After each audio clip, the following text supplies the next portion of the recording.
Amber, it's Karina. I'm all ready to go here when you are. Awesome, thank you. We'll just start right at 10, assuming we get a few more counselors in.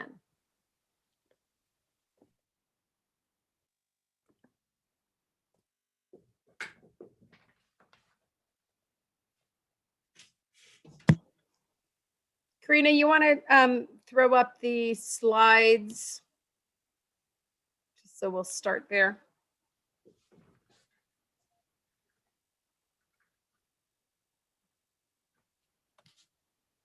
Thanks.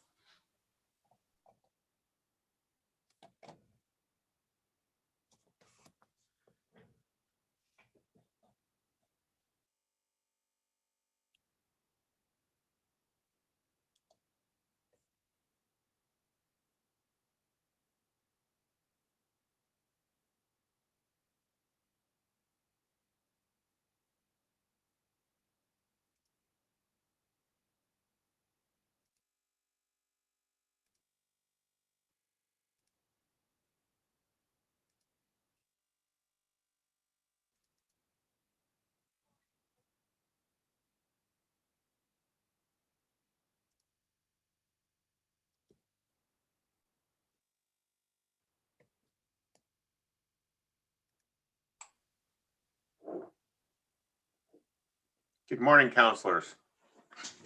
Is that David? Hi, David. How are you? Chilled to the bone. Well, Those dogs want to go out walking, and there's no option when you live in an apartment. yeah, it's chilly. It's supposed to get worse tomorrow, of course, and Friday. So yeah, I dug out the dog booties.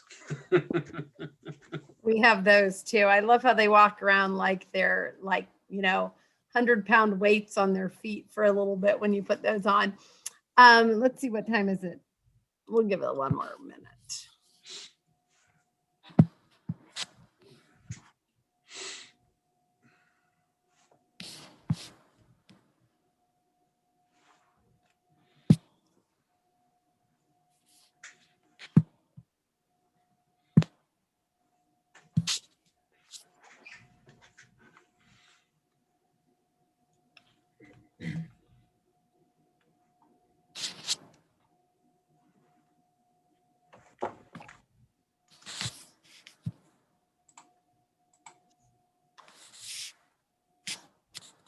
It's 10 o'clock, but I'm going to give just a couple more minutes because we don't have a whole lot of us here yet this morning.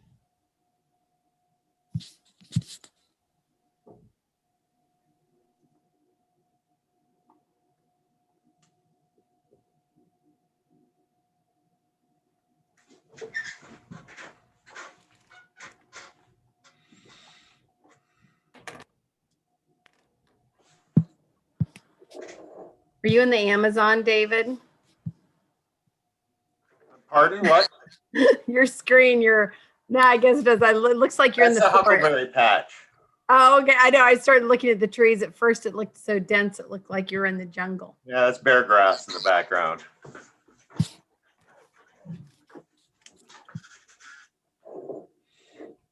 Okay, I think I'm going to go ahead and start because I see people coming on here.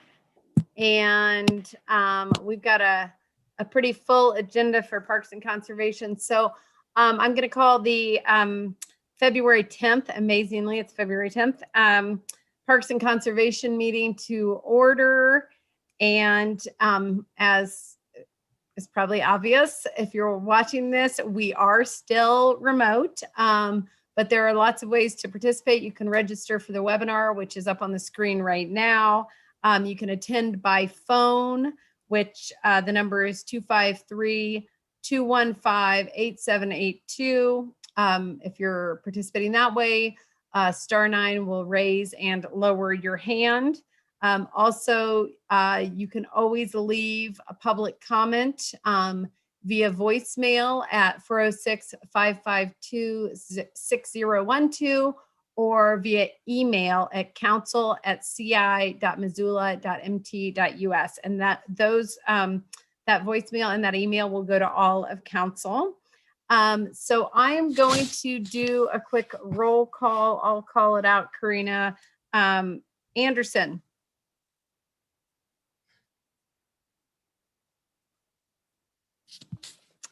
Stacy, are you here yet?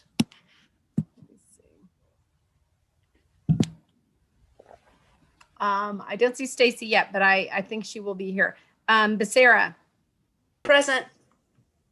Contos. I do not believe Contos is here this week. Harp. You don't have Harp? Hess. Okay. Jones. Here. Merritt. Present. Ramos. Cheryl is present. Vasika. Here. Von Lossberg. I'm here. And West. So Amber, is everyone on council on parks? Yeah, as far unless something has changed, yeah. So I think you've got 6, is that right? Got 6, and I know Stacy is going to come. I have 6, so So that's fine. Just so you can proceed just with the notation that that we don't have a quorum present, but it's fine to go ahead and just note that. okay, great, thank you. So Karina, that's what we are going to do. We're going to go ahead, even though we do not have a quorum, and I will keep track of the attendees because I do think that Ms. Anderson is going to be here. So hopefully by the time we are voting and listening, she will have come in. So we have minutes from February 2nd to approve. And if you want to make any amendments to that, please raise your hand. Otherwise, those will stand approved. Hey, Amber, sorry. Point of order, just hold off on those, approving those until we have a quorum. Oh, right. Okay. All right. Let me see. Where's Stacy? There's Heidi. Oh, Heidi's here. Okay, great. So we have Heidi West. So we do have a quorum now. Thank you, Brian, for your advice there. So I want to approve the minutes. If there are any changes to those minutes, please let me know. Seeing no changes, those are going to stand approved. And we have no public here for public comment for items that are not on the agenda. So don't need to do that for this one. So we're going to move right on to committee business. And first we have the Missoula County Public Schools / City Interlocal for the Lowell School West Side Park Neighborhood Center. And Donna is here to present that. Donna, you want to go ahead and take it away? Yes, certainly. And thank you. I just wanted to start by sharing with all of you the Engage Missoula site where we have posted a background on this project. What we're talking about today is a intergovernmental agreement between Missoula County Public Schools and the city of Missoula for use of Lowell School as a neighborhood community center. And we've posted a lot of information about the project, so I thought I'd take you right to Engage Missoula. In fall of 2019, we began a very involved public process with a number of partners who serve Lowell Elementary students and who serve the North and West Side residents. Through that process and many, many partners, we developed a mission and guiding principles, which are available at the site. We began to talk about how we go about achieving the many benefits in providing equitable and barrier-free access to programs and resources for all North and West Side residents, how we meet the program needs for all of our population 0 to 5, school age and beyond. that we could take a multi-agency, multi-nonprofit collective impact approach to make those differences, that we would have use of both indoor, the school, and outdoor Westside Park space to develop this neighborhood center, and that we would be looking forward to some of the challenges that we hope to overcome by providing this kind of wraparound services. And some of those challenges are related to academic performance of students, generational poverty in the neighborhood. And quite honestly, one other really great asset in this neighborhood is their interest and ability to work collaboratively towards common challenges and solve problems. And so we're delighted to be part of these partners. Again, it is Missoula County Public Schools, Missoula Parks and Recreation, the PTA, North Missoula Community Development Corp, the food bank. They have already provided for a food pantry that's being heavily used at this school. Partnership Health Center has been there for some time, and they are investing even more through assistance with mental and behavioral health and training for all of our folks. We're working very, very closely with Missoula County Health Department, 5210, and Equity Health Projects throughout the area, using the many, many surveys that they've been conducting, along with the academics data from Lowell School, the United Way in 0 to 5, Garden City Harvest, of course, Western Montana flagship program with the Western Montana Mental Health Center continues to be heavily involved. And then we have multiple additional partners that have voiced their interest or participated at some point. And so it's been a very exciting project. And today, what I am asking the Parks and Conservation Committee to do, and hopefully City Council on February 22nd, is to approve and authorize the mayor to sign an interlocal agreement between the City of Missoula and Missoula County Public Schools for use of Lowell Elementary School as a neighborhood center. It is important for you to know that the Board of Trustees have already approved the document as provided with your packet. We have been working on this since July of 2020. We've had multiple meetings with school administration, not only from Lowell, but from school leadership. Attorneys from both MCPS and the City of Missoula have reviewed the document multiple times. Our staff have reviewed it multiple times. School staff has. We're confident that this establishes a mechanism for us to begin programming. This is a first of its kind in Missoula. It is not the first of its kind across the nation. There are the idea of community-based schools or neighborhood-based community centers within schools are actually pretty typical in the Upper Great Lakes in the Midwest, and also along the East and West Coast. And you will find them all over the place in small communities because the school is the epicenter of those communities. I came from this type of system, growing up in North Dakota, going to school there, and then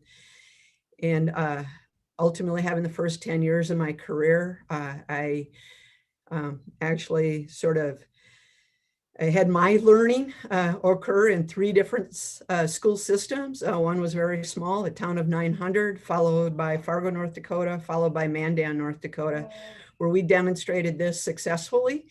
And the really cool thing about these kinds of programs is you develop programs and services that the neighborhood wants or needs. So right now at the Engage Missoula website, what you'll see is a survey that we have just started to distribute on Monday, asking families, students, residents who don't have a student at the school, what kinds of programs they would like to see. Now, we've spent the last 4 months during, September through December, essentially implementing what we call Pillar 1 of a community school, which is a very student-focused program. We were able to use the Montana COVID Relief CARES child care funding for that. It was a wonderful way to kick off this program. We were able to provide all kinds of staffing and support during the pandemic to Lowell School students. And we also were able to help Franklin students. And then, of course, many of you remember that we were and continue to operate programs out of the Missoula Public Library main floor as base camp. These programs have been super well received. We have been having significant participation from families that we typically have not seen. We are seeing a lot of children of essential workers who have no choice but to have their kids taken care of somewhere, especially during the hybrid school. And right now, even though we're back at 4 days a week at Lowell, program school day still ends at 2, and we literally have 100 children a day in this program. And it is by no means easy. That is a lot of kids. It requires a lot of staff. It requires an immense amount of communication between school staff and Parks and Recreation staff. But we believe that with City Council's support, with the fiscal year 21 budget and your approval of the community-based programs budget in an amount of $91,652, we are making a true investment in equity in a school, a group of students, their families, and the people who live in and around that school, the north side and west side, who have an immense amount of pride about their school and their neighborhood. And together we feel like we can, over time, these things don't spin on a dime, but over time, make positive change for a healthier, more successful environment. And we want that change to happen without gentrification, with the people who live there today, that they may maintain their style of life, their neighborhood pride. And we believe that this is one of those important tools that can really make a difference in our community. And at some point, it may be something that we can repeat throughout the community. I kind of envision this as, at one time, people had a wonderful vision for free fare mountain line, and the difference it would make for families and individuals and our seniors to be able to move about their community, and the difference it would make for our economy and for our self-worth. And I think this is one of those kinds of programs. And in this kind of program, we start with the youngest of children and their families and many, many partners. So that all you're approving, because you've already approved the budget we had requested, is the mechanism that allows us to do all these things, that allows the school to say, yes, Parks and Recreation, you have access to our building, not only after school, but from 6 to 10 p.m., Monday through Friday, weekends, holidays, and summers. And we've worked through a plethora of challenges. The school, like the city, has collective bargaining agreements. We've been working through those. The school has even more stringent requirements. The city has HIPAA, the school has FERPA. We've worked through all of those.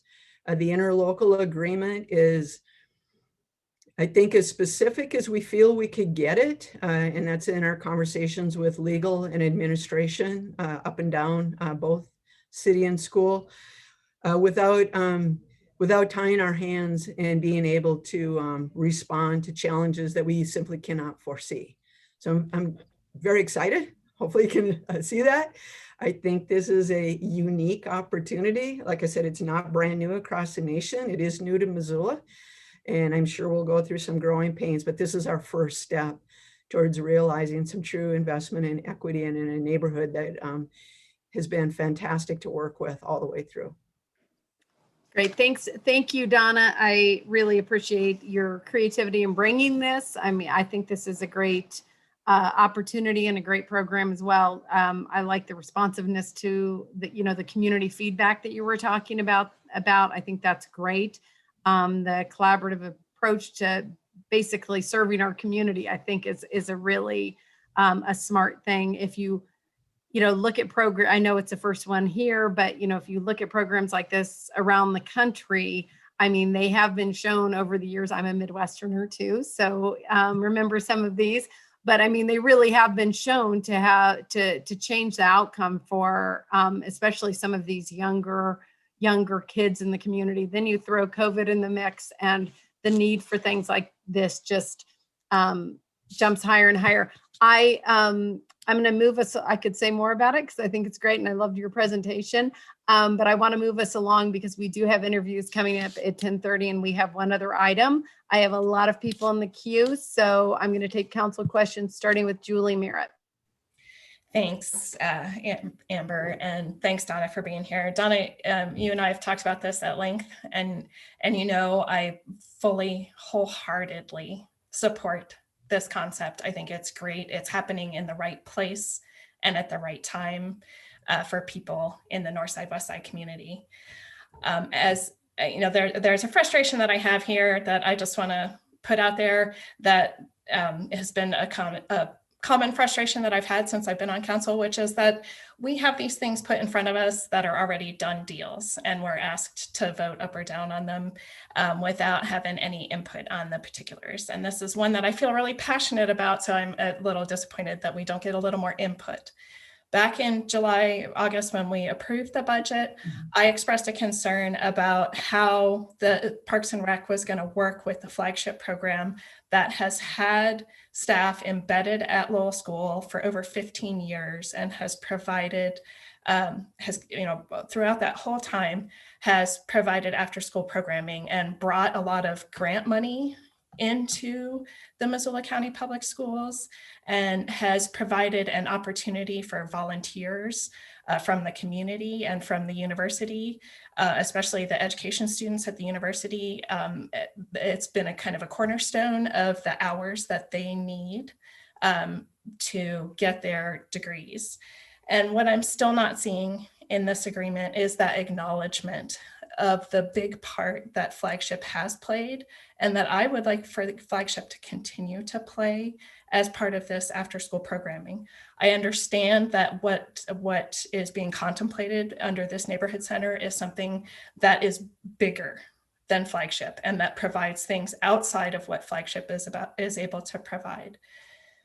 But at the very least, I guess what I would like to ask is that a member, a representative of the Flagship program be on the ad hoc committee that is contemplated under this interlocal agreement. And I wonder if that's something that we could agree on.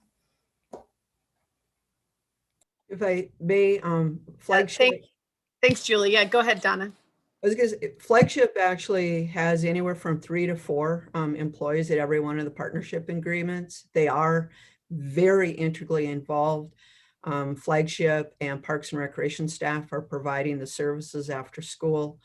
We do continue to have multiple meetings with them. Right now, the school has been limiting the number of volunteers, not Parks and Recreation in any way or form. They will absolutely be there. They have been huge. They'll continue to be huge. The city cannot do this alone.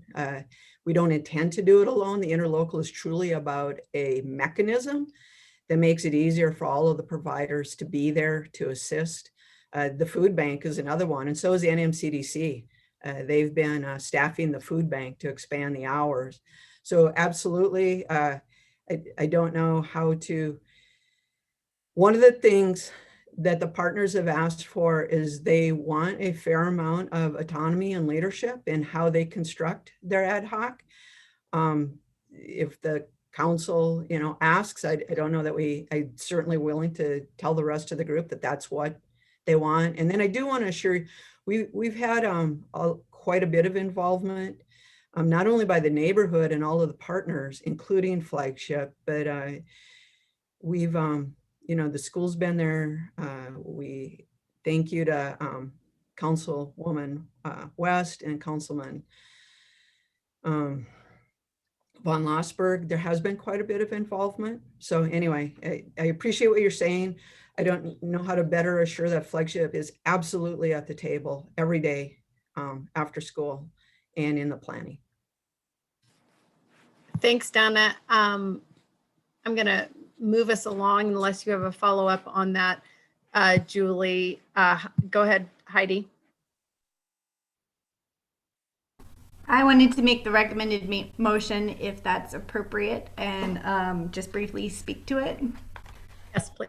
All right. So first of all, I think that Barbara Frank, the principal at Lowell School, deserves an immense amount of recognition and thanks for making this happen. She brought together a group of, I guess, community stakeholders, including Flagship and a lot of other community groups, and Brian and myself.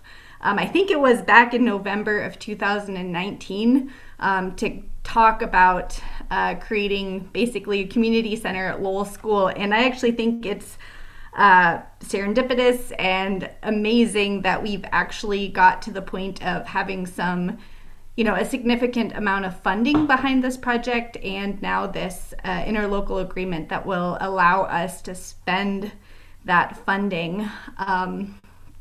And big thanks as well to Donna. I think that it took the two people, the right people in the right room at the right time to really move this forward. And I see nothing but potential for what is going to happen here, and am really excited to get to the point where we can start implementing the programming and designing the actual, user, I guess, experience, rather, and transform this from an idea to an actual thing that people participate in. So thank you. Yeah, thanks, Heidi, and thank you for making the motion. I'm going to try to move us along pretty quickly because we have interviews starting at 10:35, and we have one more item because I think we're all are excited about this. Brian, go ahead. Thank you. Just really quickly, Heidi did a great job acknowledging it, and I appreciate Donna's presentation. And I want to just add a word of thanks to Pat McHugh at the school district. Getting these things from concept to the language and the details in interlocal, I think, is one of the most sort of underappreciated pieces of work that has to take place, and it's crucial that it does happen. So thank you.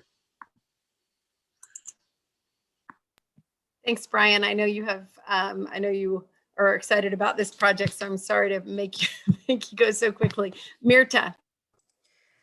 Yeah, just very quickly. I remember, as a former West Side resident and actually living right across from Lowell School, I know firsthand how important the school and the playground is to the neighborhood. It's the center where everything positive sometimes in their lives takes place. It's where meals are served and positive reinforcement, emotional support. So I am fully supportive of this. I think investing in our kids is the best investment we can make. One question that I have is, I don't know what the demographics of the neighborhood is now, but I remember having a significant population of Native community members in the West Side. And I'm wondering if partners from who can best serve that population are part of the conversation and at the table. I'm thinking maybe All Nations or what specific help has been contemplated to address the specific needs of our Native community in the neighborhood. I agree with you, Mirta. We don't currently have anybody from All Nations Health Center, which I think would be a wonderful opportunity.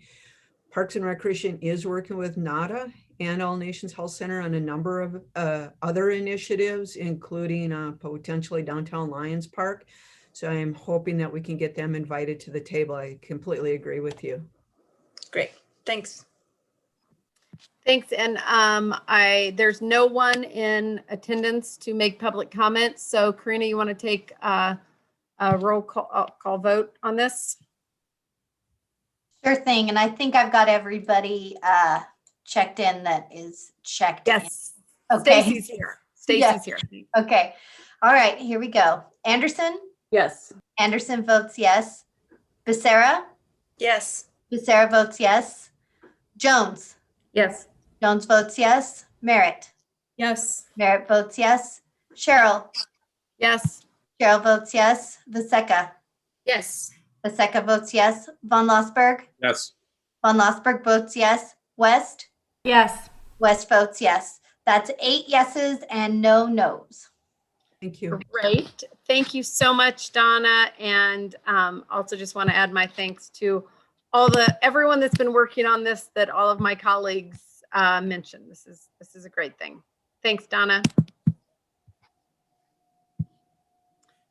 So our next item is the county parkland conveyance to the city. And we have David Selvage here. And so we're going to move into that. And David, I hate to press you on this, but we are getting a little tight on time. And I know we are interviewing youth board members for the energy and climate team today, and that some of them are stepping out of classes to do these interviews. So I want to be particularly sensitive to that. Thank you very much.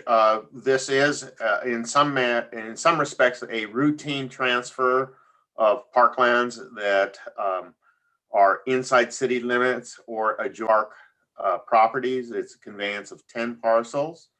Our request is to approve the conveyance, to authorize the mayor to execute whatever is needed to accept the quitclaim deeds, and to direct staff to record the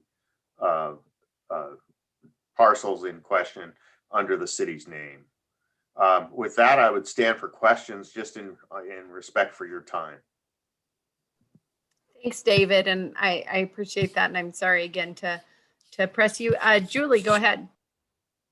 Super quick. David, are these parks that for the most part were already like taken care of? Yes. Okay, thank you.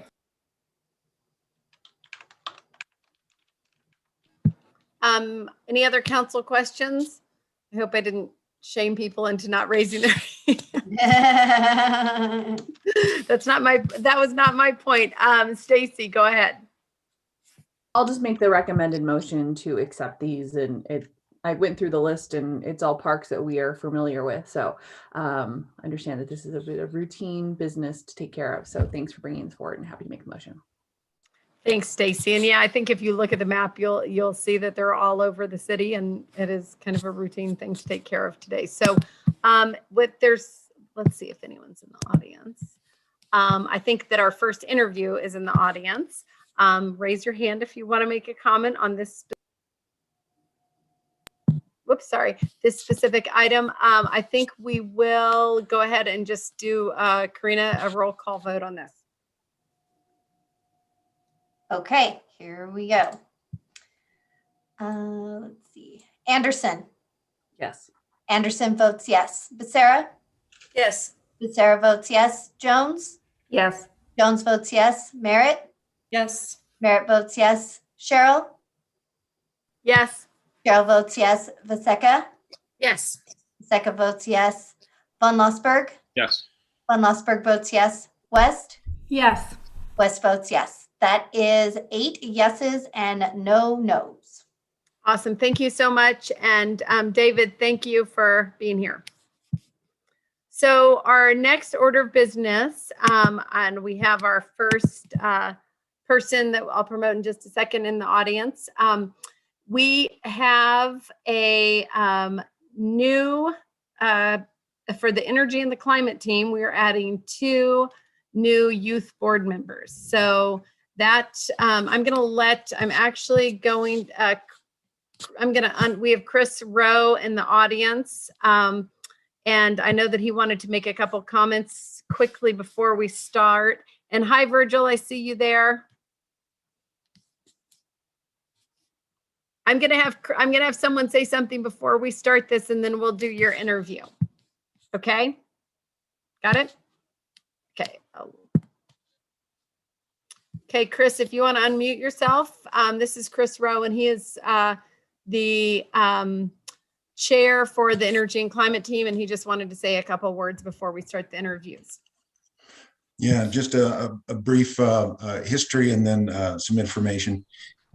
So last June, the energy and climate team changed our bylaws. It was approved by this board to add the youth team members to our organization. Hear me, but I can't hear anybody else on the Zoom call. Sorry, I think Virgil, are you so I can hear myself, like, and my sound is on, but I can't hear you guys. You can't hear me talking at all? Uh-oh. Sorry, Chris. Let me. It's all right.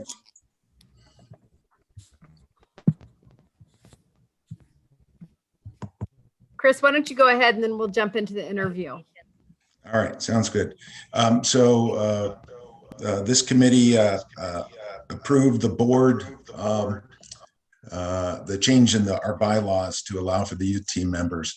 And we were expected to start it last fall, but because of the remote learning and COVID, we had a delay in this.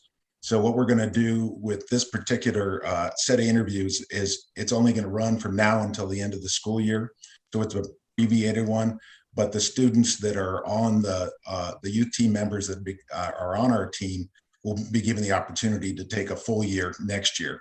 And so hopefully we won't have to re-go through the interviews. This is only supposed to be a year-long process, but because of our problems with COVID, it's going to end up looking like a 16-month process for these particular students, should they want to continue.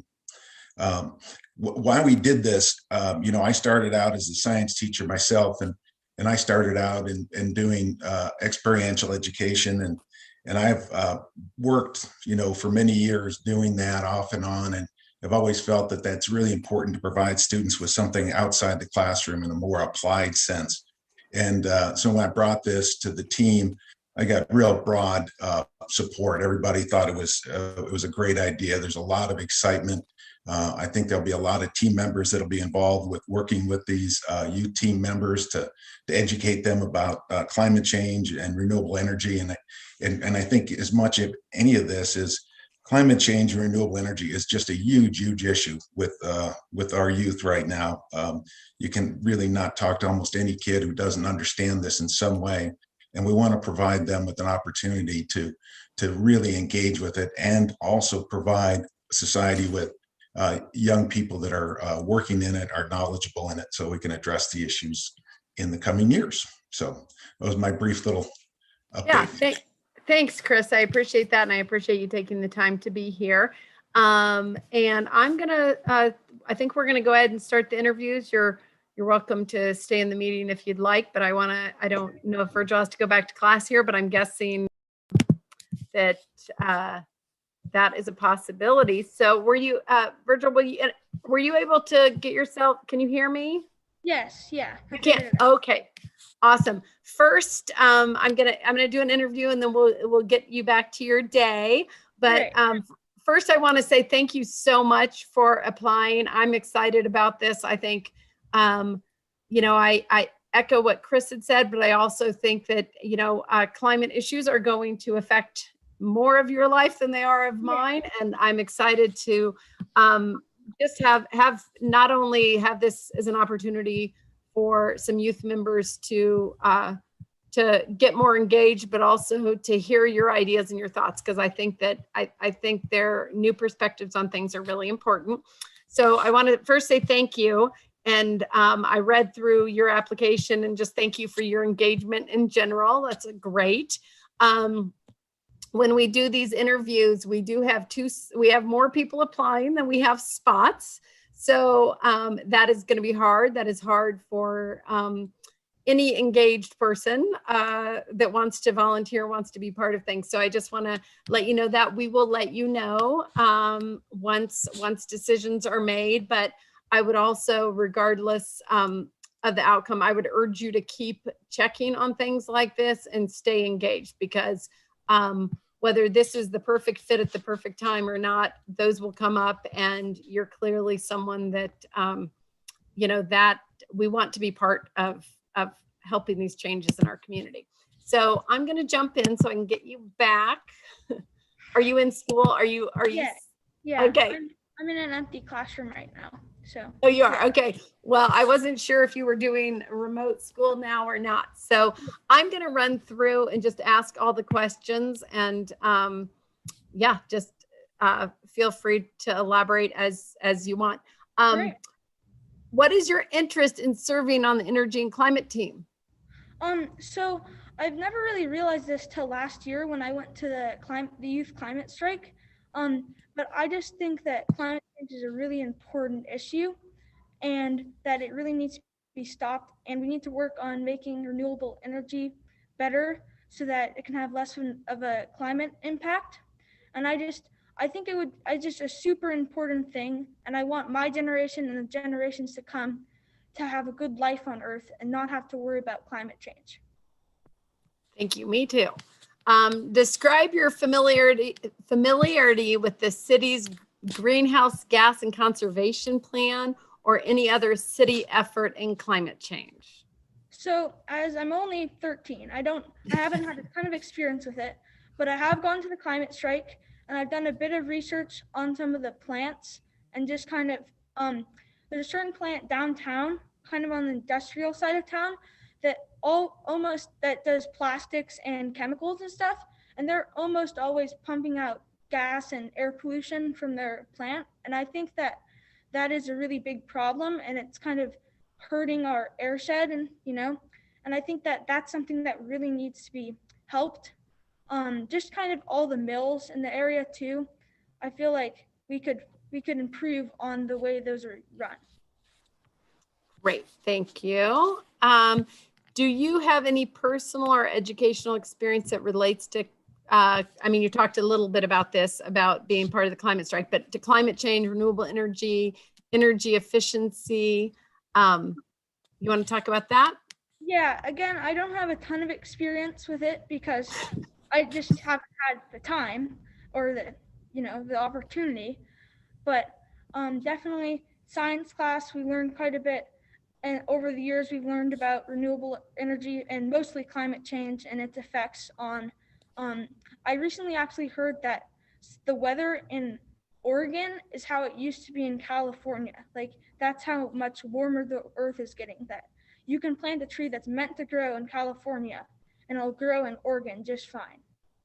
And I think, that sort of stuff I'm really interested in and I'd love to get more experience learning about and helping with. Thank you. Yeah, you're also only 13 as you said, as you said. So, what issues do you think are these questions, just know that they all some of them flow into each other. So I don't mean to be redundant, but I want to ask everyone the same question. What issues do you consider important for the team to consider?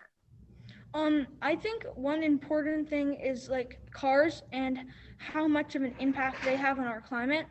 And I just think we need to make an effort to transfer more to electric cars, just because they have a much lower impact on our climate. And if we can make them affordable, I think they will be a very useful thing to have.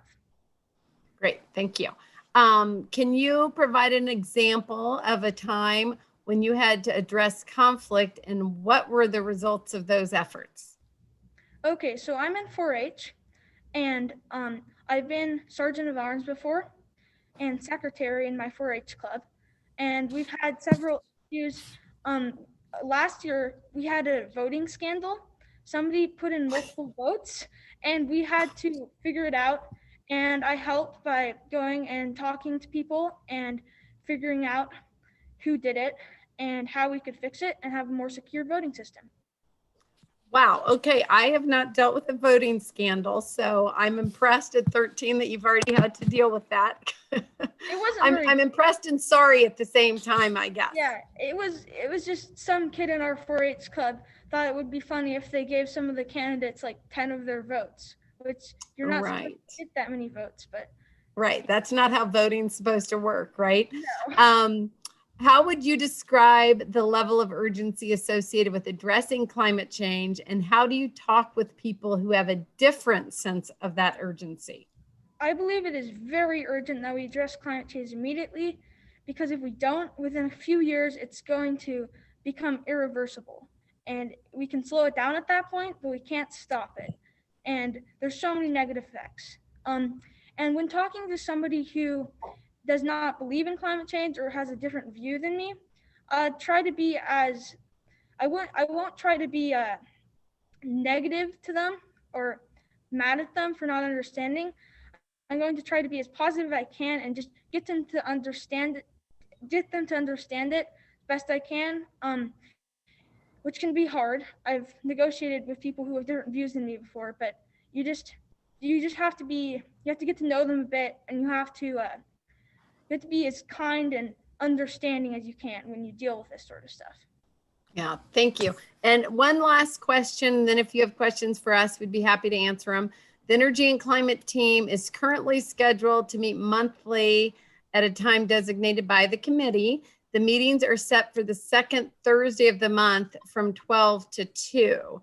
I don't know how that works with school. So go ahead. It doesn't work exactly with school. Sorry, there's a thing on intercom in the background.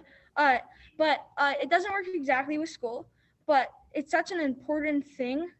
It's so important that I'm sure I've already talked with some of my teachers, and it's such an important thing that they'll let me I can go into an empty classroom and I can do the meeting. It will not be a problem. I can make up my own work afterwards. Okay, great. Yeah, that's kind of a hard time for students. So that's the end of our questions. Do you have any questions for us? No, I don't think think so, but thank you so much. Yeah, thank you. I really appreciate your engagement and everything you're doing, and keep it up. That's awesome. Yeah, thank you. And good job with the voting scandal. Yes. Love that. Okay, you have a good day. We'll get back with you and you can go back to class now.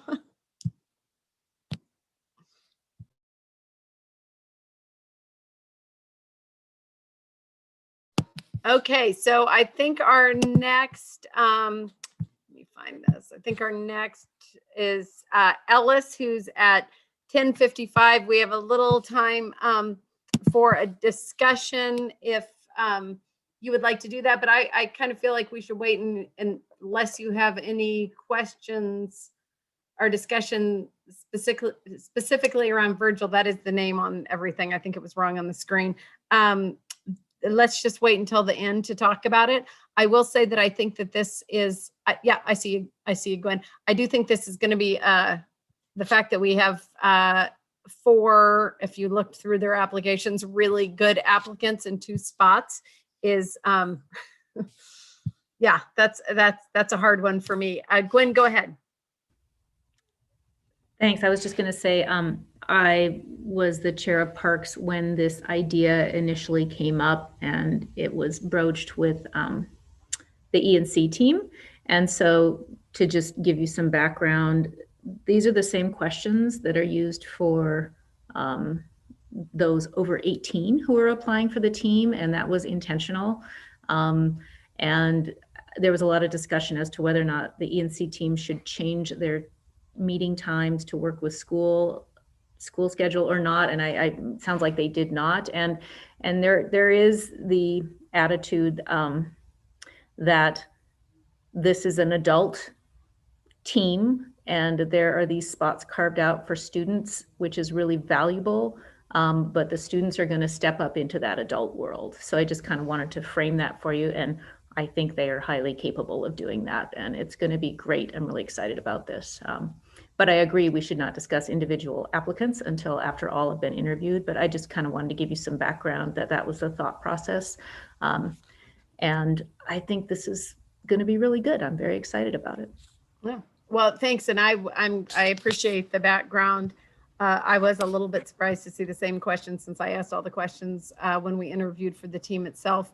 The adults for the team, I was a little surprised, but then of course went through them, and there were no problems answering those questions at all. So I appreciate that. Ellis is not here yet because he is not scheduled to be here yet. So why don't we come back on right at 10:55? We'll take a little break since this is a long meeting.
It is 10:55. I don't see Ellis quite yet. I'm sure he's trying to come from class. So I'm going to give a couple more minutes, let him get on.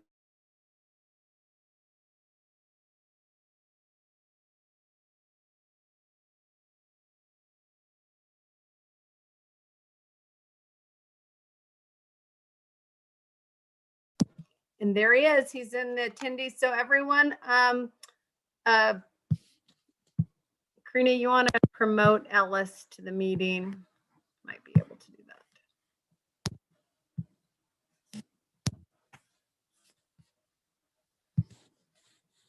that. Okay. Hi, Ellis. Are you in the meeting?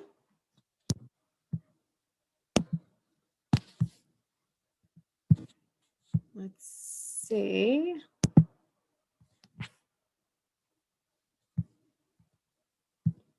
Ellis, can you hear me?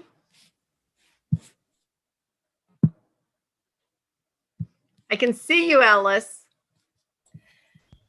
Hello?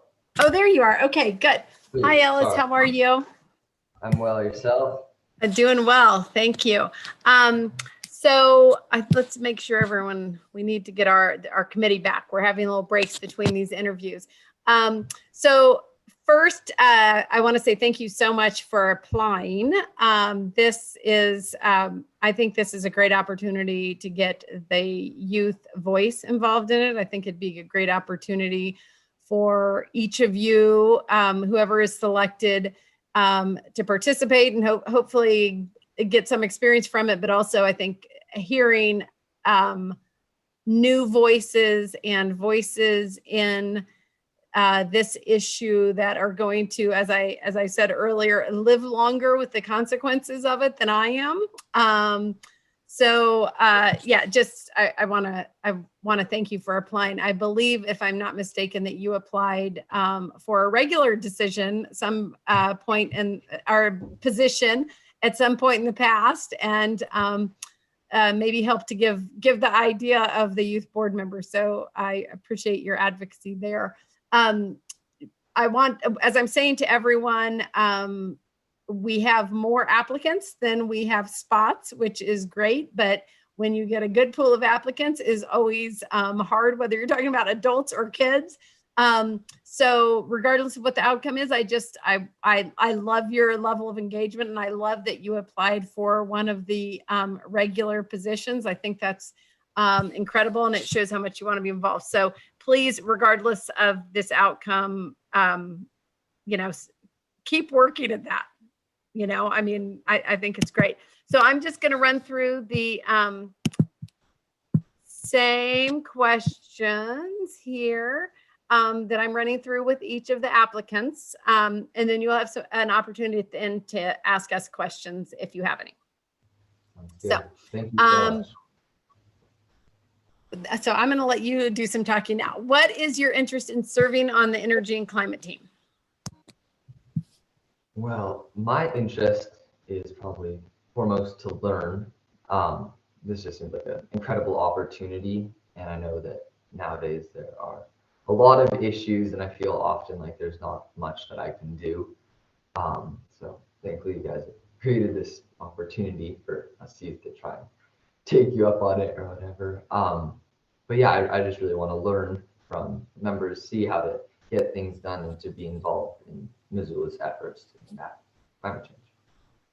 Great, thanks. Describe your familiarity with the city's greenhouse gas and energy conservation plan, or other city efforts in climate change. So I am familiar with the city's climate plan. I was actually just reviewing it last night. So familiar with that. Also with all the other mountain line, zero emission electric bus systems and all that. Great. I'm having a little bit of a hard time hearing you. I don't know if you maybe no one else. There's a volume. You just talk really loud. Okay. Good. Yeah, you'll sound very excited about the issue. Do you have any personal or educational experience that relates to climate change, renewable energy, and energy efficiency? So I am a member of my high school Save Club, Students Against Violating the Earth. And also my sister and I started a zero emission lawn care service where we use electric equipment, solar panels, and a bike trailer to service the community. And since our establishment, we've actually saved more than 3,500 pounds of carbon dioxide. Awesome. That's great. Good for you. And again, don't feel free to, I know that you did submit an application, but I think this is a great time to, if you want to highlight anything on that as well. What issues do you consider important for the climate, energy and climate team to consider?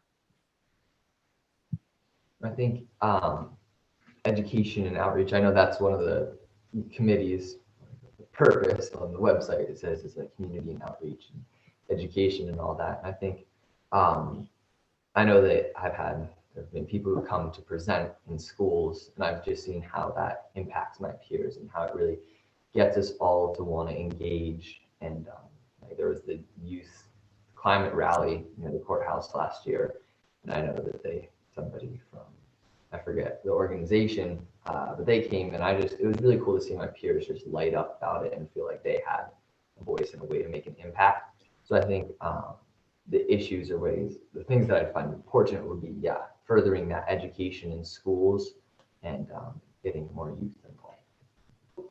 Great, thank you. Let me get here. Can you provide an example of a time when you've had to address conflict and what were the results of that effort? Well, I think team sports, I think, are a great example of conflict and teamwork and all that collaboration. And actually last night, we had a game with the Hellgate freshman basketball team against Big Sky, and it came down to the final seconds. Close, we created a plan. Ball was supposed to go from player A to player B to player C, and player B made a little mistake. And there's definitely some people's initial reaction was just to jump on that player and get mad at them. I actually tried to step in and just remind that we're a team, that we win and lose together. And I think player B was appreciative of that, but also just helped keep us united around it and keep us focused on the goals to improve as a team. And just keep that. Yeah, great. Okay, so where are we? How would you describe the level of urgency associated with addressing climate change, and how do you talk to people that have a different sense of that urgency? Well, I would say that the level of urgency is extremely high. Yes, very, very high. And I think that soon the impacts are going to be irreversible and catastrophic. So yes, very high urgency. If I interact with somebody who has different views, I probably take a page out of the 7 Habits book. So seek first to understand and then to be understood. So I'll often just ask how come they view it that way. And I think this allows me to both give myself an opportunity to grow in my views on this issue, because perhaps they have a really good point that I hadn't considered before. But it also allows me to perhaps be able to address their concerns or their views more directly and just have a more productive conversation. Right, great, thank you. And then last, then I'll give you an opportunity to ask us questions, if you have any. The Energy and Conservation, our Energy and Climate team is currently scheduled to be monthly at a time designated by the committee. The meetings are set for the second Thursday of the month from 12 to 2. We recognize that that's a little difficult with the school schedule. Is that going to work for you? Do you have time to attend those and do the research that's necessary to participate in the committee activities? Absolutely, yes. Okay, great. So do you have any questions for us, Ellis? Not really, no. Just no. Yeah, thanks for creating this opportunity for youth to get involved. So Yeah, great. Thank you so much. Yeah, and I just appreciate your level of engagement, both before we had youth team members and now. So I think that's great, and appreciate your time. And we will, once we finish all of our interviews and do our discussions, we'll get back in touch with you. And again, I just want to say, and you know, there's a great slate, all of you going through it. I was really excited to see who had applied. And regardless of outcome, I really urge you to stay engaged. And Ellis and I actually know each other, so I know he will. But anyway, thank you so much. I appreciate your time. Sweet. Well, thank you all and have a great day.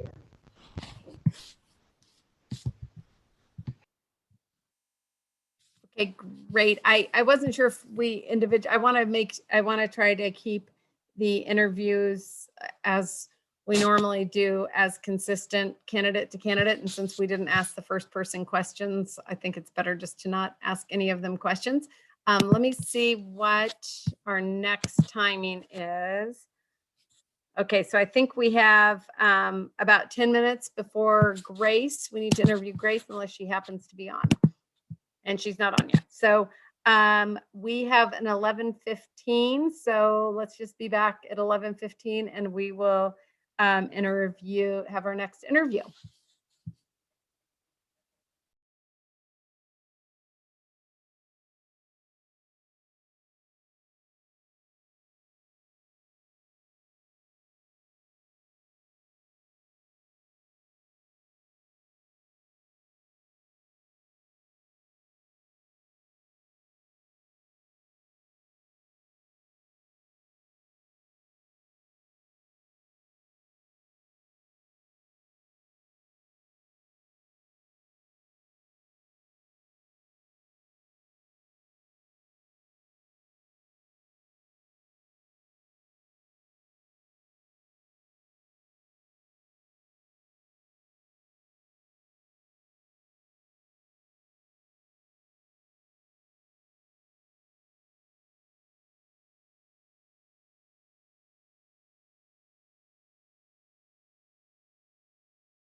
Grace, I see you're in an attendee. We'll come back in just a couple minutes to start the interview right at 11:15, and we'll promote you into the meeting at that point in time.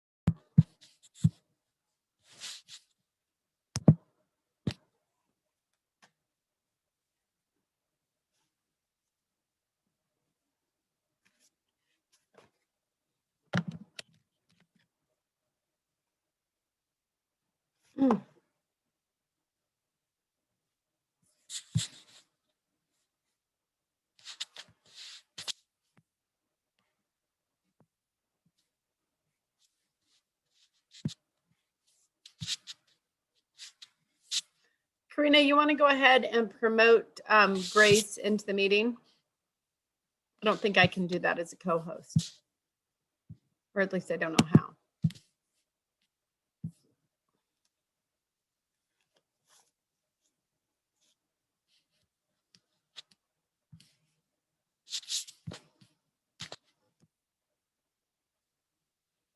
Thanks. Hi, Grace. We're gonna give us just a couple more minutes because I put us on break. So, and then we'll get started with the interview. Sounds good. Thanks, Amber.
Okay, it's 11:15.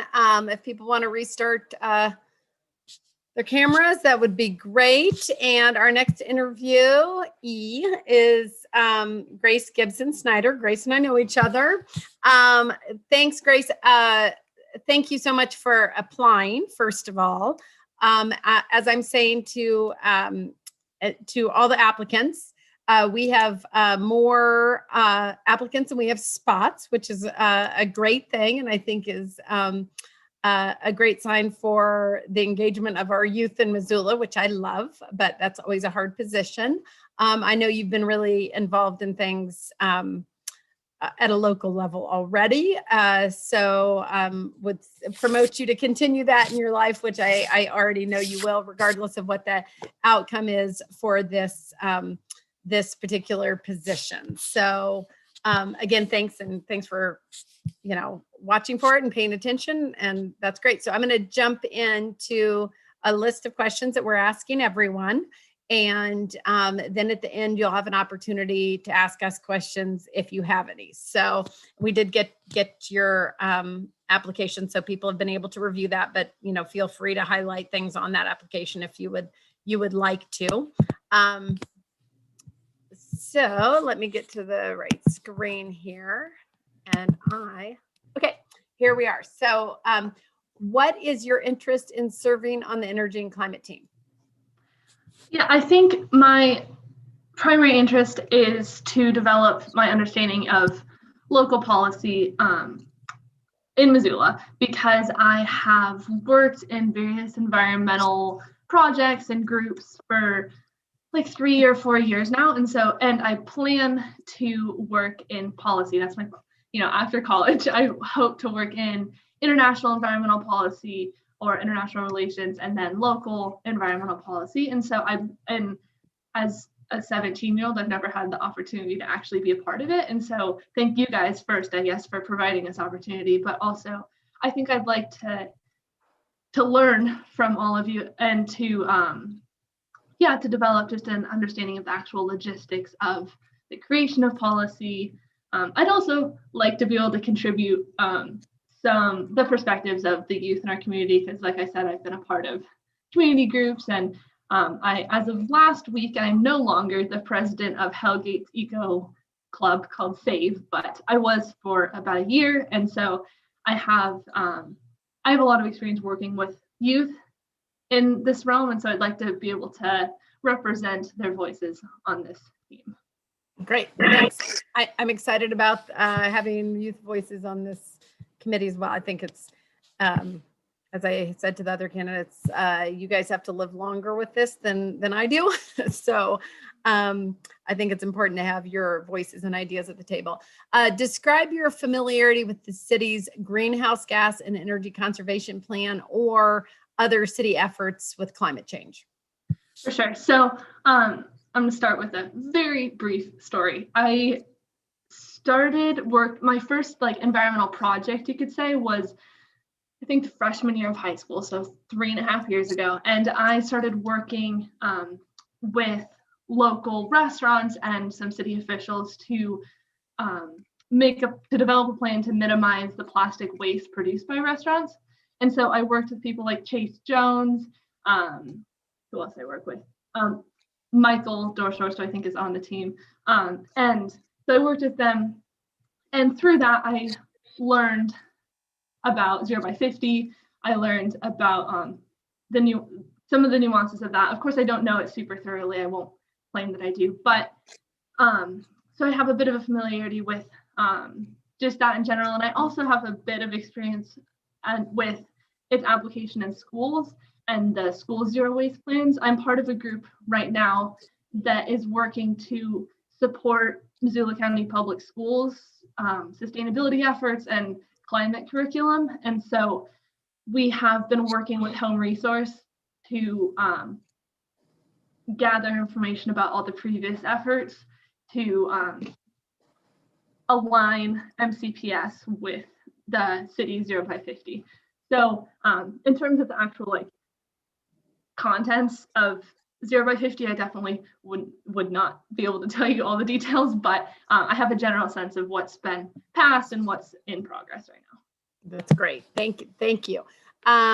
Okay, where was I here? So do you have some of these kind of roll into things you're answering? So, just roll with me on that and add where you want to add. Do you have any personal or educational experience that relates to climate change, renewable energy, or energy efficiency? I know some of what you just said answers that, but go ahead and elaborate in any way you'd like. Yeah, most of my work as of now has been not about energy specifically, which is part of the reason this is such an exciting opportunity, is because I do want to move that direction. I do want to learn more about sustainable energy and how that is applicable in Missoula right now, because I do think that is the most important arena to develop in combating climate change and just general environmental degradation. My actual experience with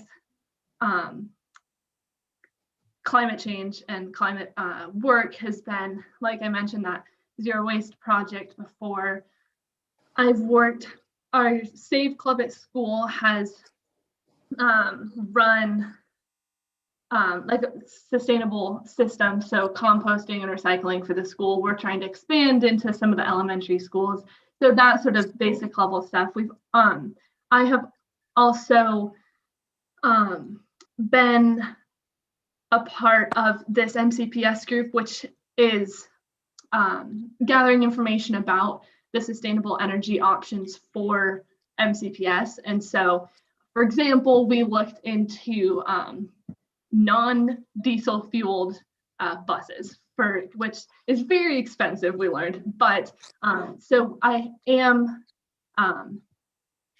I think that that sort of shifting to the more sustainable energy sources is critical.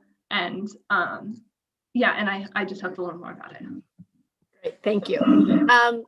What issues do you consider important for the team to consider? I think, well, I guess I already mentioned, but the environmentally friendly energy, I think, is just crucial. I think since climate change is spawned by the use of unsustainable energy, I think that is the biggest arena to tackle just in general. I do think as a more specific subsect of that, though, I think it is really important to engage the young community, which you guys are obviously doing with this position, but also just by creating educational opportunities and other engagement opportunities and supporting MCPS and all the other community partners or organizations that could be partners. And so, and like you said earlier, Amber, we're going to have to live with this longer. So I think it's really important that my generation and even the little babies right now are coming into the world and becoming adults with a really thorough understanding of how their government is moving towards a more sustainable system, but also how they then can contribute to it. Great, thank you. Let's see. Can you provide an example of a time when you've had to address conflict and what were the results of your efforts? Does it have to be sustainability related, like in this realm? No, this is just about conflict in general. Okay, so probably 2 years ago now, I was at a camp, it was a leadership forum. It was in New Mexico, and so there were 50 students from like 39 countries or something like that. And so as you can imagine, there was a whole range of backgrounds and experiences there. And it was a leadership forum with a bunch of workshops and projects, and it's actually where my my zero waste project started, was through that program. But one of the discussions we had were about LGBTQ plus rights. And there was one student who was of a more conservative background than most of the rest of us. And so he was trying to express his opinion that people in that LGBTQ community don't deserve equal rights. There were more subtleties, but I'm not sure that matters right now. And so during the discussion, it was kind of him versus the world, essentially. And so it was kind of challenging to create a constructive dialogue. And so despite the fact that I wholeheartedly disagreed with him, I tried very hard to bridge the gap between the two sides and to articulate his arguments in maybe a more digestible way, and also then translate the pro LGBTQ rights groups arguments in a way that didn't undermine him or his beliefs or his background. And so that was kind of the first part of the conflict, is actually negotiating the discussion. The second piece of it was that afterwards, the majority of the camp decided, or I don't know if it was a conscious decision, but alienated him and kind of refused to engage with him for the rest of the camp. And I think that is not a very constructive way to go, because if you're not going to engage with people who disagree with you, you're never going to make progress towards agreeing with them. And so I was intentional about continuing to build a relationship with him. I remember sitting down with him at breakfast the next morning. It's kind of awkward, I'm not going to lie, but we got through it, and I managed to maintain at least a productive, we were never close, but a productive relationship with him for the rest of the camp. That's great, thank you. And this I'm getting a little background. Hold on, is someone unmuted? It could be my dad, he just walked by. Oh, okay, maybe it's you. I was going to say, don't mute yourself, Grace, but I'm just making sure sometimes that happens. So my dog might start barking as well, so who knows. How would you describe the level of urgency associated with addressing climate change? And then how do you talk to people who have a different sense of that urgency? I would describe the urgency as very, very, very high. I think it is the biggest issue we face right now, and I think it has a large impact on all the other social issues like racism and socioeconomic divides and all of that. And I think it will impact and be impacted by those. Already is actually, but I think it will be more so and more clear as we go. So I think the urgency is very high. As for interacting with people who disagree or who just perceive it differently, I think I will say I don't very often. So I'm not sure that I have like direct experience with that, but I would say that I do understand that it's important to recognize the competing interests with economic development, which is obviously crucial, especially crucial to, for example, provide jobs to people who don't already have them and to maintain those to do. And so I understand that I think it's important to understand the competing interests and to realize that there is always more common ground than you think there is, because it, for example, is possible to create those jobs without contributing to climate change. It is possible in green energy and so it is possible to find common ground. And I think, you know, it's a pretty obvious example, but I think there will be times when it's hard to find, but I think I would always challenge myself to seek that first as opposed to latching on to the differences we have. Great, thanks. And then the last question, which is a bit of an easier one. The Energy and Climate team is currently scheduled to meet monthly at a time designated by the committee. The meetings are set currently, at least set for the second Thursday of the month from 12 to 2. Do you have time to attend these meetings and do the research that's necessary to participate in committee activities? Yes. Okay. Do you have any questions for us, Grace? I think I would just love to hear in brief, just because I just don't know and I'm curious. I would love to hear just like what, if you could name like the main priority of this group for the next year or in the time frame that I would be participating. Is there like a main priority? So, I mean, you saw kind of the goal, you saw the mission of the group, but I do think that, and I'm happy for anyone else to chime in here, but I do think that they are kind of in the process of, because things have changed over the years and that this group's been around for a long time, but now we have Climate Smart Missoula, and now we also have in-house climate people around energy and conservation. So I think they are actually in the process of looking into how they fit into that and how they can collaborate and be useful for the city. So I realize that doesn't really answer your question, but it is, you know, it obviously is going to be around energy and climate related policies and kind of figuring out where they fit into that equation. So it's not a very direct answer, and I apologize, but partially is that we are in a process of trying to, we have some moving pieces with the city piece, and you know, Climate Smart Missoula has been in the picture, and so we're trying to figure that out a bit as well. So being part of that team will help in that. Awesome, thank you. So thank you. Yeah, and like I said, we'll get back with you. We are looking at the position would start right away. It would be through the end of the year, but then would also potentially, what our hopes would be for it to run kind of for about 15 months. So, and to re-up that position. So, just so you know that timing is maybe a little longer than what we had originally said. And we will get back with you, and yeah, great job. Awesome. Thank you. Yeah. Thank you, Thanks, Amber, Grace. and everyone else. Really appreciate it.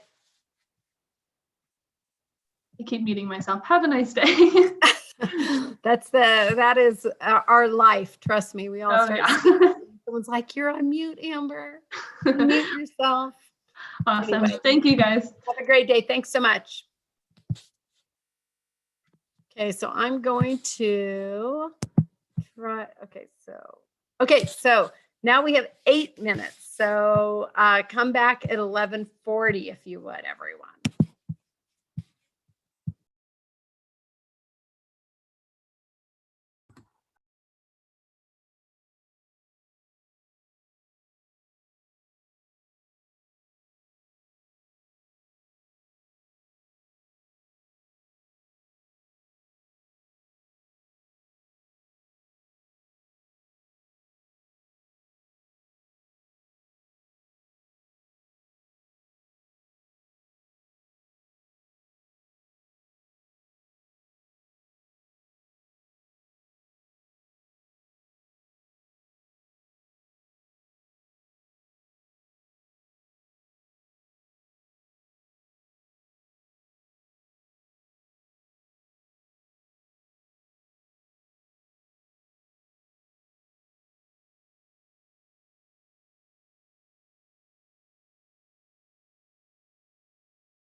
Hi, Aviv. I see that you are in the attendees list.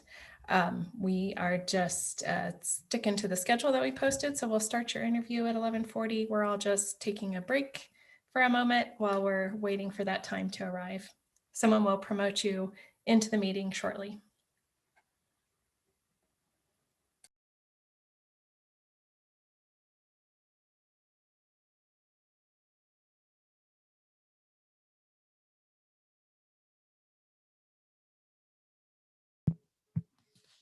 Thanks, Julie. I appreciate that. And I think Aviv's in the meeting.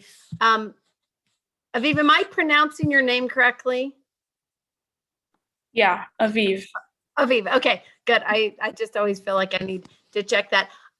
Just give us a couple more minutes so we can get everyone back on, and then we'll start the interview. And thanks. I know you're probably jumping out of class to do this, so we'll try to start right at 11:40. Okay, thank you.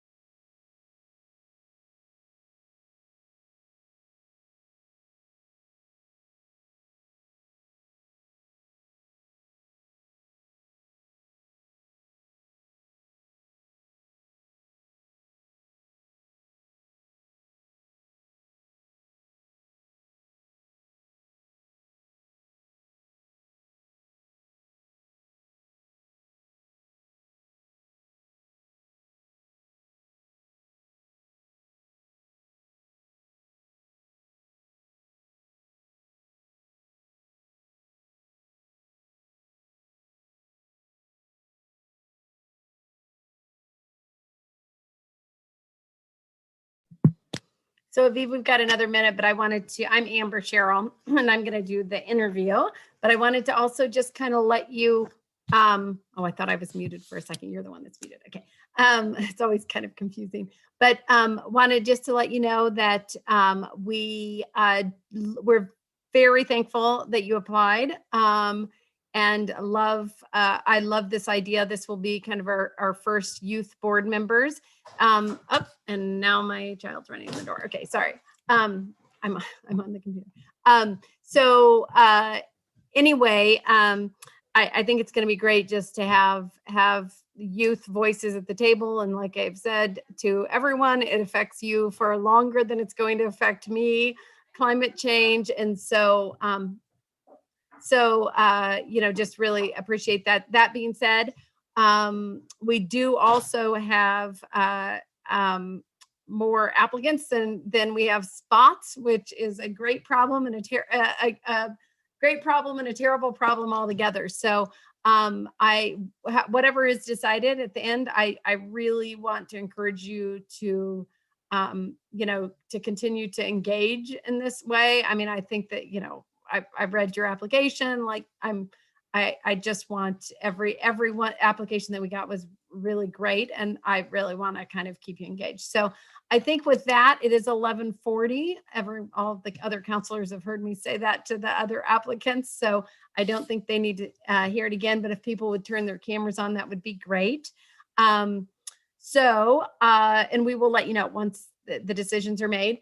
And then I am going to just run through questions. Some of them you might kind of answer in a previous question. And so if you just want to elaborate, if you want to bring in anything else from your application that you want to highlight, feel free to do that. And then at the end, you can ask us questions if you have any, or if you don't have to ask us any questions. So let me get to my interview questions, and we're asking everyone the exact same questions. What is your interest in serving on the energy and climate team? Let's see. I have always really wanted to get involved, but haven't really found a way. And when I heard about the application, then I just really wanted to take advantage of the opportunity and try to get my voice to be heard. Great. Thank you. Love that. Describe your familiarity with the city's greenhouse gas and energy conservation plan, or just any other city efforts with climate change. I'm not too familiar. I have noticed, like, for example, all the buses around town, they're getting more and more, like more of them are electric, which I think is awesome. Yeah, I don't know much about the city plans. That's okay. No, that's totally okay. Do you have any personal or educational experience that relates to climate change, renewable energy, or energy efficiency? Yeah, so for one, ever since I was born, my family's always composted, so I'm pretty familiar with composting. My parents installed solar panels on our roof, and we generate more electricity than we're able to use, which is amazing. In science this year, finally, we started learning about climate change, and we dug really deep, and it's fascinating, like the science behind it and the greenhouse gases. Yeah, it is fascinating. It is very, very deep too. It'd be impossible to understand all of it. Okay, so what issues do you consider important for the team to consider?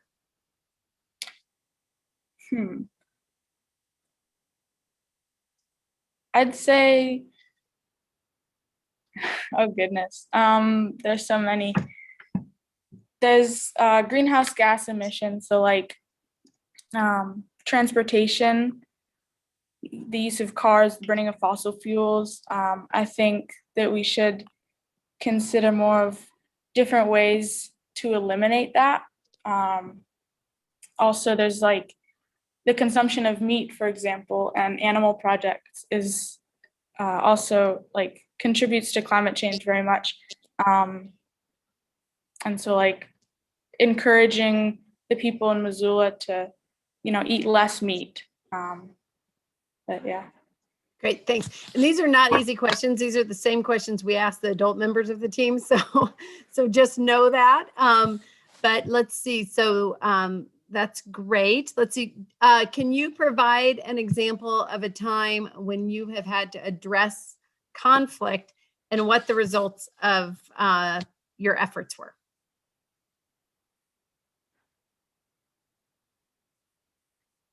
I'm not sure I've really had to address conflict much. Okay, great. You're lucky. You will at some point if you haven't had to yet. How would you describe the level of urgency associated with addressing climate change? And how would you talk to people who have a different sense of that urgency? I'd say that the urgency for climate change is, well, very urgent. If we don't come together and address climate change, then we won't be able to address any other global issues. When addressing climate change to people that may not have the same views, I think it's important to show like facts and research that's been done and just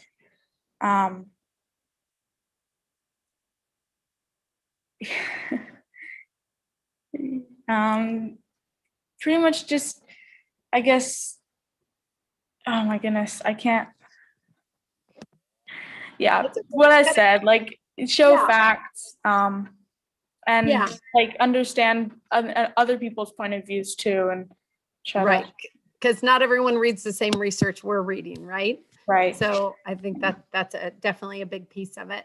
And the last one's a really easy one. We throw all these hard ones at you, and the last one's easy. The Energy and Climate team is currently scheduled to meet monthly at a time designated by the committee. The meetings are set currently for the second Thursday of the month from 12 to 2. I realize we're asking youth members. That's a hard time for school. Do you have time to attend the meetings and do the research necessary to participate in the committee activities?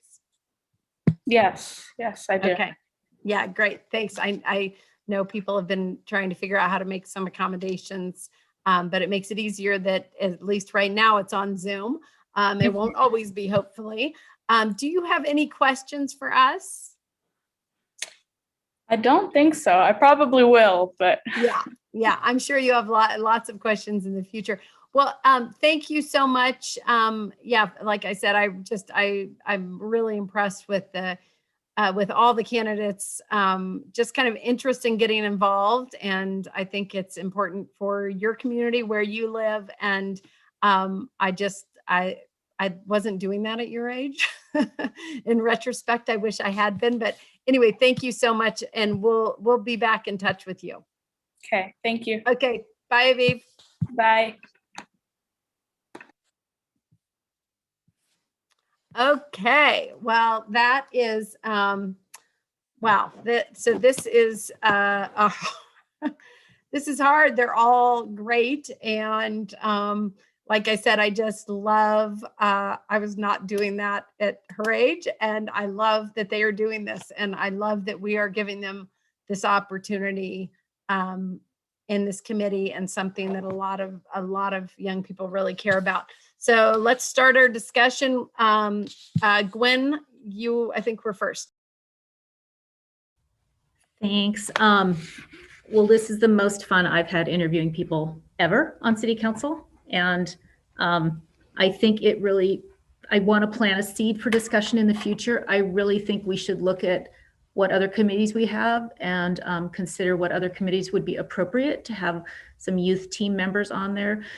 When I was helping the ENC team draft the changes to the bylaws to include this, we talked through a lot of issues in terms of school schedule and how to cast a wide net across Missoula, middle school, high school, homeschool, private school, public school, et cetera. So I think we actually have a template, and I just think this is really good. I think some committees are good vehicles for youth team members, some not so much. So just put that in the back of your mind and chew on it, because I think we've stumbled on something that's exciting and really good. And frankly, our youth in Missoula are just awesome. So, and it's really fun to see them start to engage in our world and bridge that.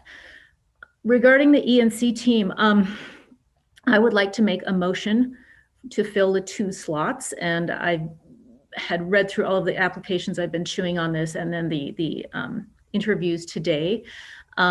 This is really hard. And so of the 2 who do not get appointed, I really hope those 2 choose to still take the time to weigh in on the ENC team meetings and just participate as a public member, which they are certainly entitled to do, and use that opportunity. So I would say the circle is not closed. It's just a little bit of a different door, and I hope they use that. The motion I would like to make is first for Ellis Walker Kelleher, and Mr. Walker Kelleher actually interviewed with us a year and a half ago, whenever it was, for the ENC team. After it was broached that he was like, well, can I interview? And I said, well, I guess. But then I think we looked, I forget if we had team members had to be over 18. I forget what the issue was, but it triggered us to really have the discussion to to change the bylaws to have youth members on the team. And because he took that initiative and kind of pushed the envelope, which I appreciate, I think the fact that he's now applying, we wouldn't be doing this but for him. So I would like to first nominate Ellis Walker Kelleher. Secondly, I'd like to nominate Virgil Jones. And my rationale is Ellis Walker Kelleher is in high school, Virgil Jones is in middle school, and I'd like to have that spectrum and those different point of views to pull in, and I think that bridges it. And that is not to say that the other candidates are not amazing. I think the other candidates are amazing also, and like I said, I hope they also participate and reapply in the future. But that's I think that would be a good initial approach, and that's my rationale. So I'll put that motion on the floor, and there you have it. Thanks, Gwen. Julie? Thank you. And Gwen, I totally agree. We wouldn't even be doing this if it were not for Ellis. So I fully support him. However, I would like to put forth Aviv as the second candidate. she maybe didn't express herself as well. And I'll, in the interest of full disclosure, I'll let you all know that I've known Aviv since she was a young tot. And I just know that she's a very thoughtful student and would make a great addition to the team. So I'm not sure exactly how we go forward with these nominations when we're not all in agreement. I'm not sure either. And I'll just put a comment in there too. You know, I do know, in full disclosure, I do know Ellis and I know Grace for a long time. Grace is an amazing young woman, and she is going to do big things in her life. I have absolutely no doubt. And in general, I would be adding her as a potential nomination, and then we can just have everyone in the mix, except for the fact that we are hoping that this is going to be a 15-month commitment, and she is going off to college in the fall. So that is my only reservation. I just want kind of that on the record, that she is an amazing candidate and is more articulate than all sorts of adults that I know, and probably myself. So anyway, I just kind of want that on the record as to why. And in any other situation, I would be wanting to nominate her as well. Julie, I'm gonna lower your hand. Sandra. Thanks. Yeah, I absolutely agree with Ms. Jones. We need to get more youth involved in every level that we can. The youth are our future. But I do agree with Gwen on the two people that she recommends. I did originally want to recommend Grace and Virgil. I really liked how those two handle conflict. I liked how they like to bridge the gap instead of create more of a gap between people who disagreed. I really liked Grace's bring your own restaurant or bring your own container for the restaurant program. But I was concerned about the going to Yale. I didn't want to deny her the opportunity of doing more for her community because of her success. But and I guess if she is not going to be able to do the whole term, then I would second Gwen's motion with Ellis and Virgil. Thank you. I'm going to I don't know exactly. I'm going to ask for some help on process here once everyone has spoken. I don't think we need to do that quite yet, but someone might have to give me some advice. Stacy. Thank you, Madam Chair. So just on the process, there is a motion on the floor, so we'd have to dispense with Gwen's motion before then taking up Julie's motion, unless Ms. Jones would take an amendment to her motion from Ms. Merritt. Okay, and let's I'm comments first, and then I'll take Gwen's motion. Okay, perfect. I was looking to see the nodding on the screen from President von Lossberg, but if I had that right, I have to agree with my colleagues. I was just absolutely blown away with all four of them, and just so delighted that these young people took the interest, prepared for the interview, were as articulate and poised as they were. I was just absolutely blown away, and just like, it was one of those things where it just, you needed that sort of inspiration that everything is going to be okay. These kids have got it, and the world might actually be okay after all. I do agree with Ms. Jones. Right now, there's only 2 spots. You know, obviously the committee can change its bylaws. Obviously, there seems to be interest. I would love to continue to find other ways for other committees where appropriate. But I do like the 2 different perspectives that the nominees that Ms. Jones put forward, Virgil and Ellis. I think that the age, the perspectives, I like the fact that Virgil brings the 4-H connection. I think that is a community that, you know, has a different perspective on climate change and you know, caring for the earth, that is really important. So you know, it's one of those ones where it would be great if all of them, but I understand that right now we're filling the 2 slots, and we should probably stick with that. I also agree with Miss Cheryl that Grace was incredible, and I'm excited to see the world when she's in charge. And but understand that, you know, it would be great, especially in the time of change that's happening in this committee, if we can appoint someone to fulfill the whole 15 months just for continuity. So I support Ms. Jones's and just from a standpoint of right now, we're trying to pick two, and I mean, what an incredible opportunity, and we are so lucky to have so many great applicants. So thanks. Thanks, Stacy. And Mirta, if you don't mind, I'm going to go to Brian next because I think that he has to leave at noon today. And he has Actually, I'd like to hear, I'll go after Mirta. Okay, go ahead, Mirta. Thank you. I too want to support the motion that's in place that Gwen has put forward. After the interviews were done, I just kept thinking about, first of all, I think it's important to have diversity as much as possible. So to me, gender is one of them. Grade is another one. The school they attend to and what ward they live in. And so, you know, with Ellis being at Hellgate and living in Ward 3, plus I know him too, and I know he comes from a family of very community engaged parents, kind of runs in the family, and I have no doubt that he would be of a great addition to that committee. And then Virgil being in Ward 6, from a different gender perspective, perhaps, in schools. So I'm fully supportive of that slate. Wish we could keep them all. I have no doubt that the other two candidates are phenomenal. I wish I was like that articulate and poised when I was 25. So definitely impressed with them. Yeah, I was definitely feeling like maybe I didn't do enough when I was their age. So I was listening to them all speak. And I'll just make a quick comment then too.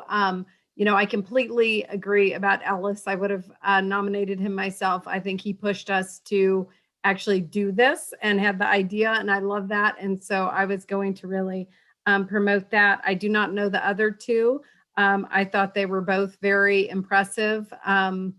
And would love to keep all of them, to be quite honest. But I think that I have to say, I think that that Mirta just really articulated why I guess I would kind of, I like the balance of Ellis and Virgil, I guess, a little better as far as rounding out the committee. And yeah, so I will be supporting that motion as well. Brian, go ahead.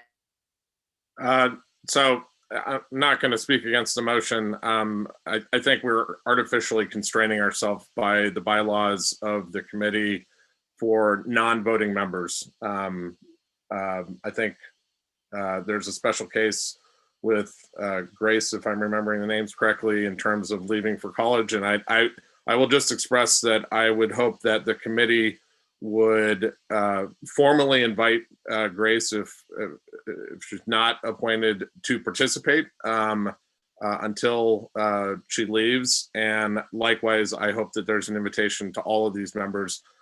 Again, I think we're artificially constraining ourselves by bylaws that are somewhat, they're certainly well-intended, but semi-arbitrary, and these are non-voting members of the committee. And I have to leave, unfortunately, for another meeting. Okay. Thank you. Appreciate your input. Julie, go ahead. Thanks, Brian. I appreciate that comment, and I would agree with that. And as Jim Nugent's email that just came across suggested, I wonder if we have flexibility because they are students and that the meetings would happen during the school day. I would imagine that the teachers and school administrators would be more inclined to allow the students time out of school or, time away from class to participate if they had a formal invitation. If we were able to just go ahead and formally invite all of them, two of them, as the alternates, or I'm not sure. So if that's a possibility, I would really support that. Because I mean, it's having all of these students participate would be great. Thanks, Julie. And I would agree with that. I think that as alternates, I was, of all the interviews, which don't generally stress me out at all, last night as I was reading through these, I was like, how do we even do this? These are great engaged kids that we want to have in the committee, engaged with our city. So but I am going to, so I love that. I would like to have some level of discussion around what that would mean for the committee and the committee business. And we don't want it to be too cumbersome size-wise, just in any committee, whether we're talking about youth members or otherwise. There will be some level of training that obviously needs to go on with the youth members. And I just want to think about, I love that idea, but I also want to kind of think about what that would mean for the committee as far as moving forward, getting work done, training, scheduling, all those things. Sandra. Thanks. I also really love that idea of having the alternates if we can. And Julie hit the nail right on the head with the school schedules. If they did have a formal invitation, then they probably would be more likely to be able to attend. I originally rose my hand because I did want to encourage the two folks that that are not going to be recommended today to absolutely keep pursuing this. I applied for a committee that I didn't get on in 2015. So there are plenty of opportunities. Don't get discouraged. Keep on trucking and keep on getting involved. Thanks. I appreciate those comments, and I completely agree with them. Mirta.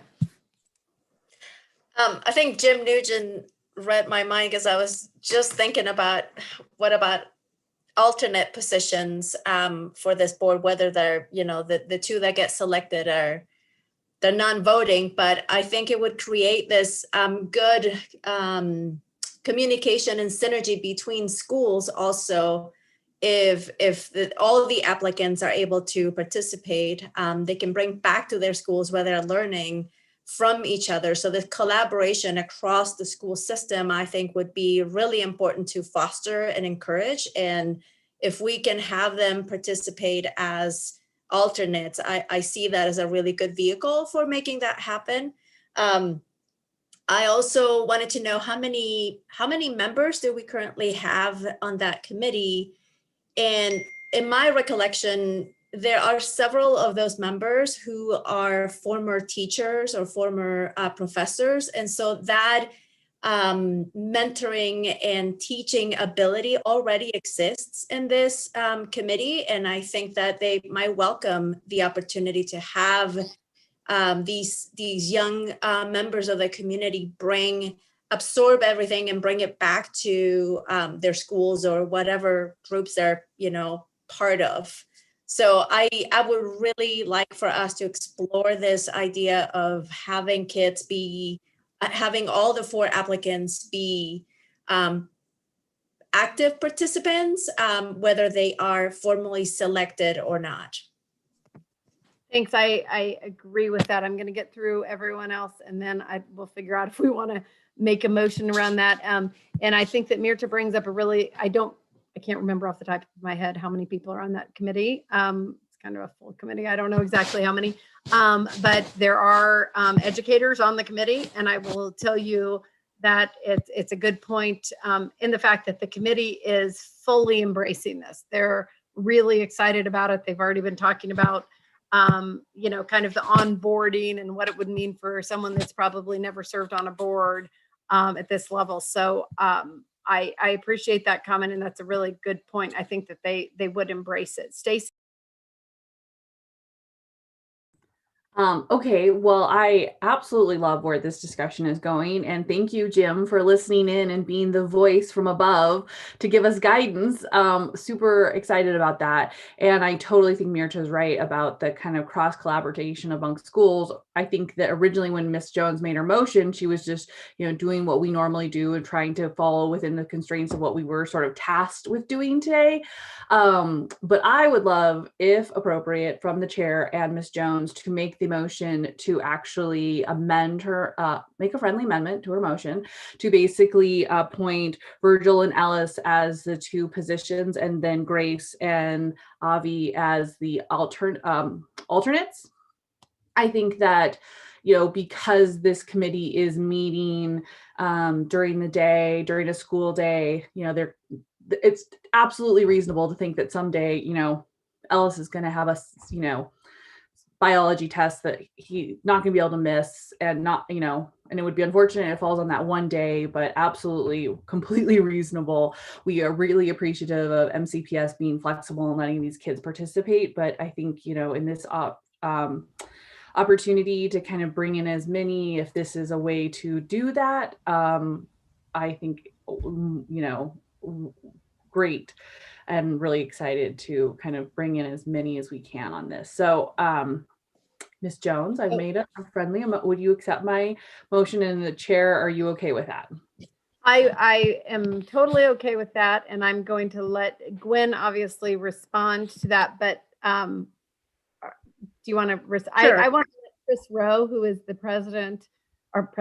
the chair of Energy, the Energy and Climate Team, to comment. But Gwen, do you want to first, or do you want to? Let me speak to it briefly, and then Chris will have everything in front of him, and I would appreciate his input on this. So I will accept that as a friendly amendment. I know we're kind of improvising a little bit, but I think, first of all, I want to point out this is the most we have ever discussed nominations by far. So clearly this is good, this is important, and we're having a robust discussion, and that in and of itself says something.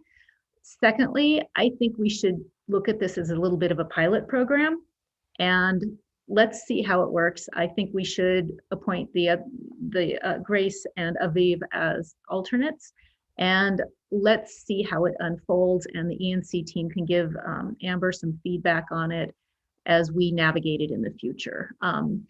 And I think we will need to, in the long term, figure out, I mean, what if we have 10 kids interviewing next time? We're going to have to figure out how to do this. But for right now, this is our first time out of the chute. Clearly, we have some amazing kids. My sense is, knowing the culture of the ENC team, they're going to take this and run with it, and it's a good thing. But I think it'll also give us direction for the future, how to approach this, especially if we broaden this to some other committees. So in that spirit, I accept the friendly amendment. Thanks, Gwen. I appreciate all of both of your thoughts around that. Chris is in the meeting, Chris Rose. So Chris, do you want to make some comments about this? Thank you for being here, and thanks for continuing to monitor our discussion. Thanks everybody for all your time and effort today, and it's all your interest. We knew this was going to be popular, but it is interesting to think that it's so popular that folks are saying, well, we just need more of it already, and we're like, we haven't started yet.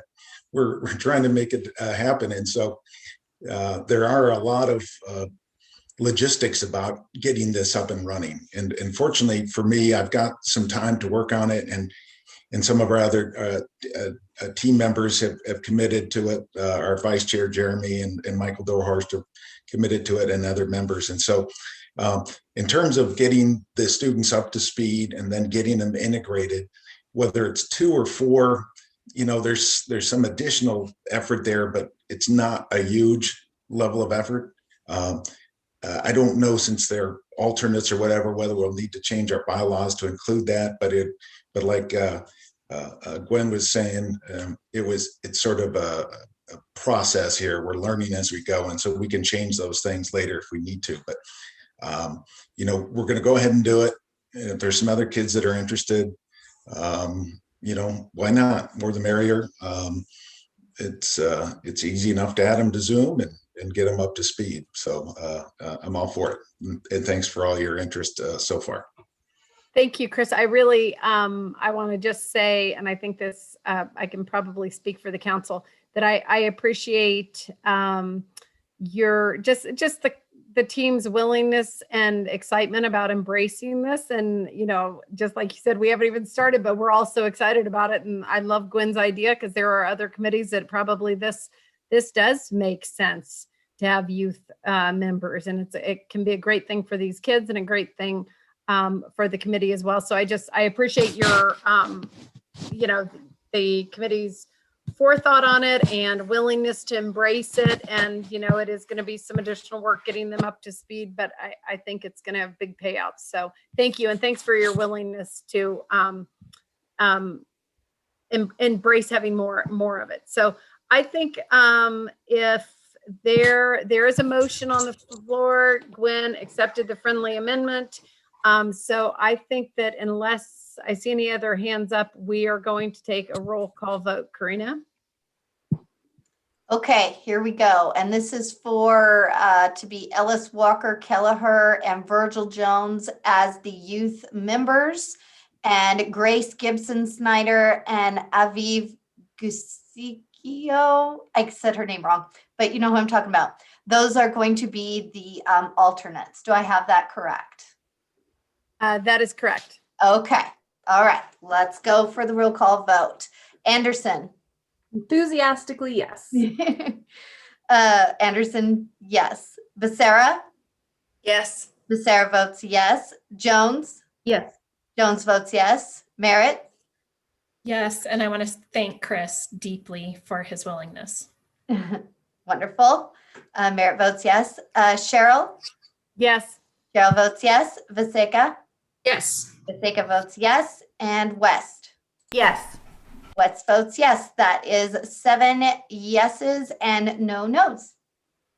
Great. So thank you, everyone. So that motion passes. That'll be on the consent agenda, right? All these, I've never said that throughout the meeting. I think everything we've discussed today goes on the consent agenda. I did not say that.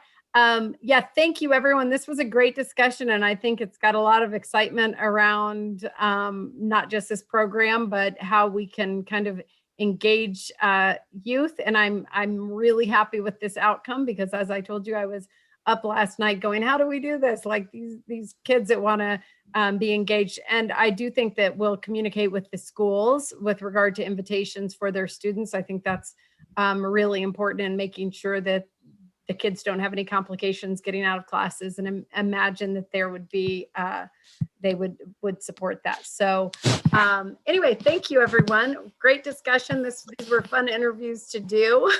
Amber, before you send everybody away, did you approve the minutes? We did. You did? Yeah. Okay. I was having a little bit of technical difficulties in the beginning, so good. Yeah, and Heidi came in toward the end, so we just we're able to approve them at the last second. Perfect. Thanks, guys. We did. So anyway, that's it. We did it. Thank you, everyone. Thank you for the great ideas and great discussion. Thank you, Chris, for hanging in there. Really appreciate that you were able to come back in and give the committee's perspective on that. And again, the willingness of everyone to take this on. So great meeting, you guys. And we're adjourned.